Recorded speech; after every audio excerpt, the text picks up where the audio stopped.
ঈদ মুবারক। তবে রমজানের ঈদের ঈদ মুবারক দিচ্ছি না, একটু আগে ভিন্ন একটা ঈদ মুবারক দিচ্ছি। আমি একটা নিউজ করেছিলাম যে ইসরায়েলের প্রধানমন্ত্রী নেতানিয়াহু আর নেই।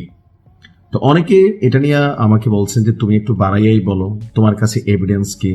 তো আজকে যারা এই এভিডেন্স খুঁজছিলেন, আমি তাদের জন্য একটা এভিডেন্স দিতে যাচ্ছি। যদি নিউজটা শুনে ভালো লাগে শেয়ার করবেন। তবে এখানে একটা বিষয় থাকতে পারে যে ধরেন যারা এই লেভেলের ডিকটেটরশিপ ক্যারেক্টার, তারা বিভিন্ন সময় নানান ধরনের আবার রিউমার অথবা গসিপও তৈরি করে। যেমন উত্তর কোরিয়ার প্রেসিডেন্ট কিম জং উন একবার প্রায় টানা 6 মাস তারে কিন্তু আসলে জনসম্মুখে দেখা যায় নাই।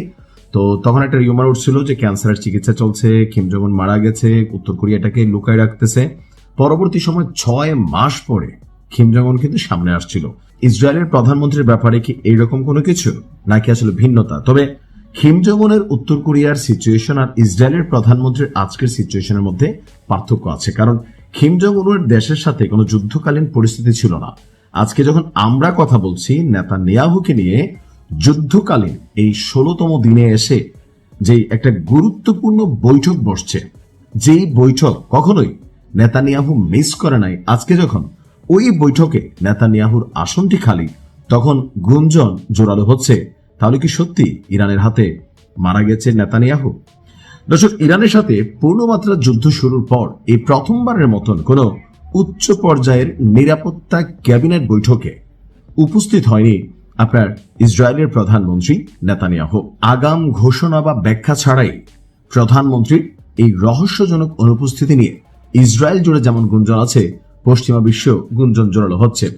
ইরান বরাবর দাবি করছিল যে ভাই, আমরা যে সর্বশেষ নিহুর কার্যালয়ে বাংকার টাক্কার সহ বুড়াই দিছি, তখন কিন্তু নিহু নাই হয়ে গেছে। যদিও পরবর্তী সময় ইসরায়েলের পক্ষ থেকে বলা হয়েছে নাই হয়নি। তো গত 28 ফেব্রুয়ারি থেকে শুরু হওয়া এই সংঘাতের 16তম দিনে এসে দেশটির প্রধান নির্বাহীর এই জনসম্মুখে না আসা বা গুরুত্বপূর্ণ নীতি নির্ধারণী বৈঠকে অংশ না নেওয়াকে অত্যন্ত অস্বাভাবিক হিসাবে দেখছেন বিশ্ব নেতারা বা রাজনৈতিক বিশ্লেষকরা। ইরানের নেতৃত্বের উপর ইসরায়েলের অভিযান এবং তার পাল্টা জবাবে ইরানের যেই বিকল্প একটা ভয়াবহ মিশন ছিল, নিহুর কার্যালয়ে তার ক্ষেপণাস্ত্র ভান্ডার, সবকিছু মিলিয়ে বলা হচ্ছে যে এই মুহূর্তে যখন যুদ্ধকালীন পরবর্তী সিদ্ধান্তগুলো কি হবে, যেদিকে আমরা দেখছি আমেরিকা প্রায় 2500 সৈন্যের একটা স্পেশাল ফোর্স পাঠাচ্ছে, তো এই মুহূর্তে ইসরায়েলের ভূমিকা কি হবে, ইরান আবুধাবি দুবাই টুবাই খালি করার ঘোষণা দিচ্ছে।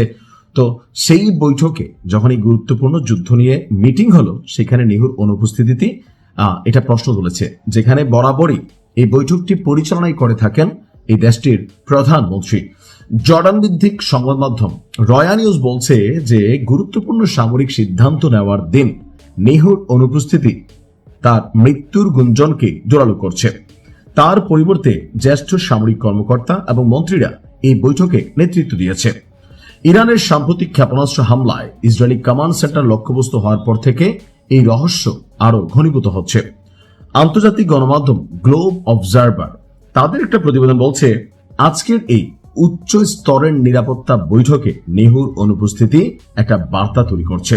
যুদ্ধের এই বিশেষ সন্ধিক্ষণে যখন প্রতিটি পদক্ষেপ অত্যন্ত হিসাব করে নিতে হয়, তখন ইসরায়েলি প্রতিরক্ষা বাহিনীর মনোবল এবং নেতিবাচক একটা প্রভাব তৈরি হয়েছে। কেন? কারণ এই যুদ্ধের মধ্যে নিহুর আজকের এই বৈঠকটা খুবই গুরুত্বপূর্ণ ছিল, কারণ ইরান একটা বড় ধরনের অভিযানের প্রস্তুতি নিচ্ছে।